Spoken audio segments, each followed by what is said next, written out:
sociedade civil organizada exige participar do debate sobre a democratização dos meios de comunicação no Brasil. Outorgas e renovações das concessões de TV e rádio acontecem sem respeito aos critérios públicos. Os processos são lentos, pouco transparentes e têm perpetuado no poder monopólios e oligopólios, tornando quase impossível a entrada de novos atores.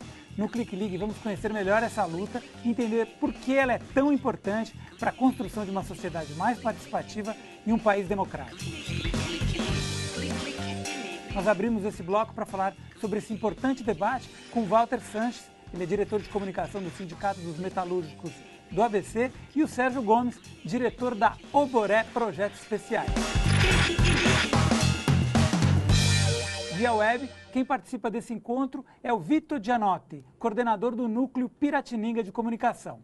O direito à comunicação aqui na TVT é uma premissa básica, portanto, participe. Envie suas perguntas aqui pelo portal tvt.org.br e também pelo facebook.com/RedeTVT. Você pode participar também pelo Twitter, que é @RedeTVT. Sanches, uma pergunta para você. A importância da democratização dos meios de comunicação é uma reivindicação antiga da sociedade, sobretudo da classe trabalhadora. Você arrisca dizer que essa luta é desde sempre? Desde sempre, né? Porque o nosso sindicato é um exemplo mais claro, né? No período da ditadura militar, né? O Sérgio se lembra bem que também foi protagonista dessa história conosco, né?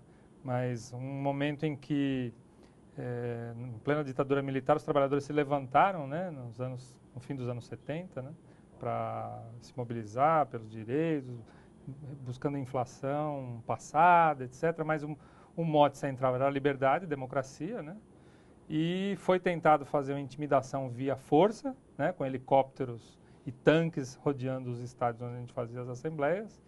Depois se tentou via demissões, né, dos trabalhadores, a ameaça de demissões nas fábricas, quem permanecesse em greve. E, por fim, como nada disso funcionou, tentaram foi com a manipulação da comunicação, né? Que os trabalhadores chegavam em casa, depois de, na Assembleia, votar pela continuidade da greve, chegavam em casa, via o Jornal Nacional, que tinha imagens recuperadas dizendo que a greve tinha acabado, né?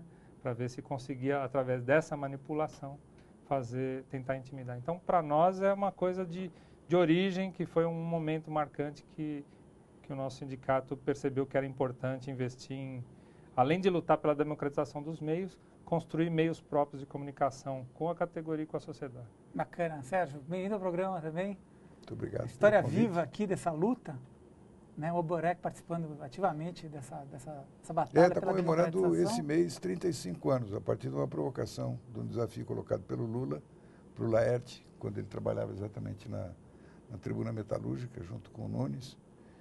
E ele diz assim, você não tem lá uma molecada, lá uns 5 ou 6 recém-formados, porque esse negócio de fazer jornal tem que ter equipe. Aí cada um fica com um sindicato, cuidando da empresa do sindicato, e os outros são a sua equipe de apoio.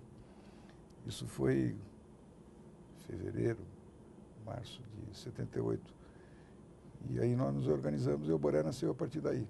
Estamos agora no segundo desafio do Lula, que é o fazer a conta e não fazer de conta. Ter uma ideia fazer o inventário de verdade dos meios de comunicação dos trabalhadores.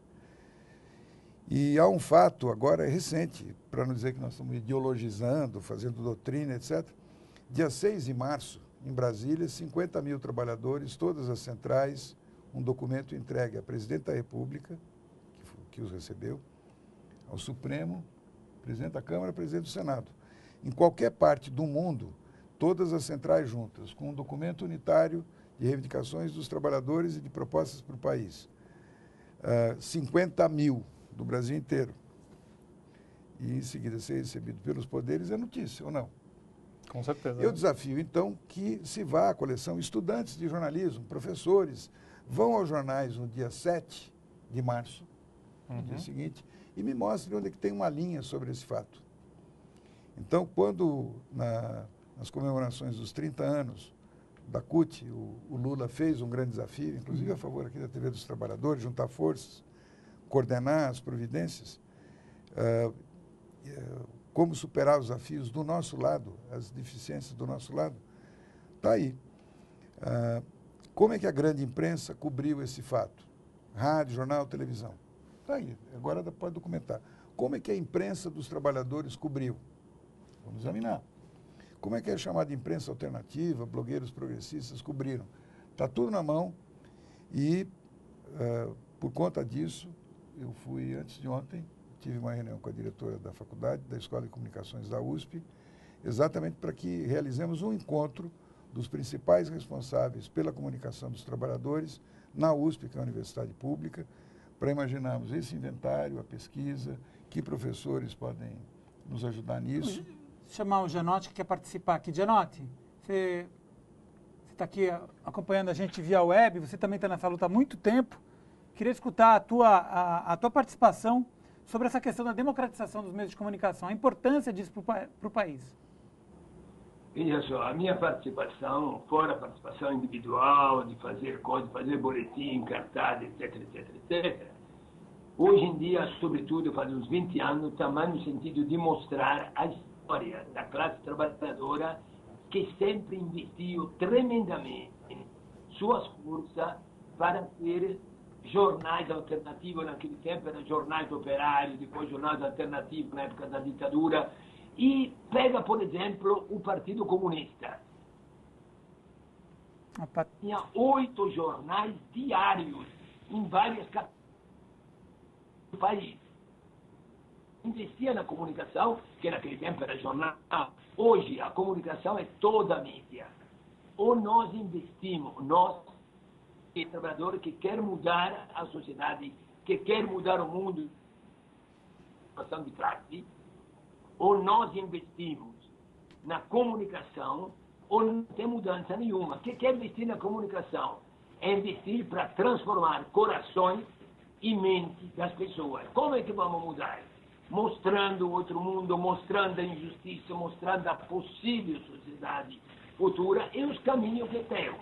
Por isso que a comunicação é central. É a democratização. É o quê? É exigir que os trabalhadores tenham condições disso. Fazer seus jornais pagos por público, pagos com dinheiro público, declarado, oficial, não por baixo dos panos. Deixa eu chamar o Walter para cá, daqui a pouco a gente retorna, Dino. Vitor, obrigado pela tua participação. Walter, que momento que a gente está dessa luta agora?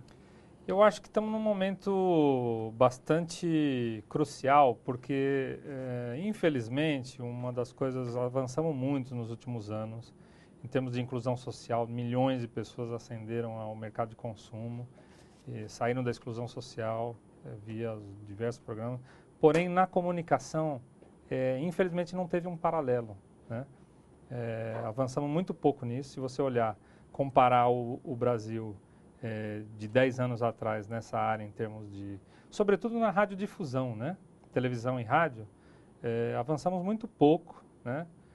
Apesar de a sociedade civil, por convocação do governo federal, ter feito uma grande conferência nacional, né? A Confecom em 2009, avançamos muito pouco na regulamentação dessa questão de forma a verdadeiramente democratizar, né? Porque quando a gente fala em democratizar, não é para calar a boca de quem já tem voz.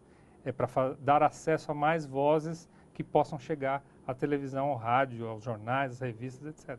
Né? Porque hoje,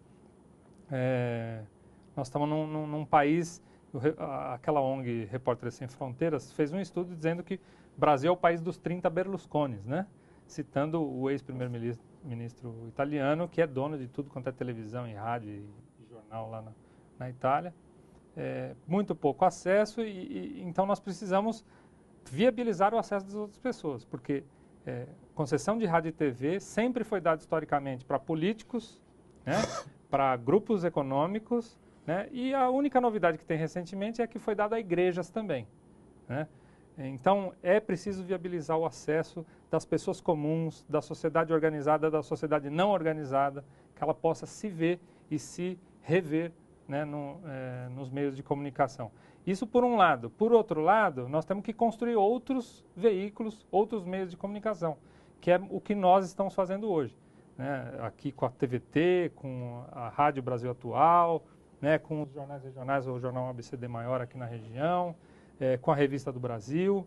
São meios alternativos que vão disputar, mas se não houver a possibilidade de sustentação né, desses meios, também vai ser difícil, né? Hoje a publicidade oficial, por exemplo, está concentrada, né?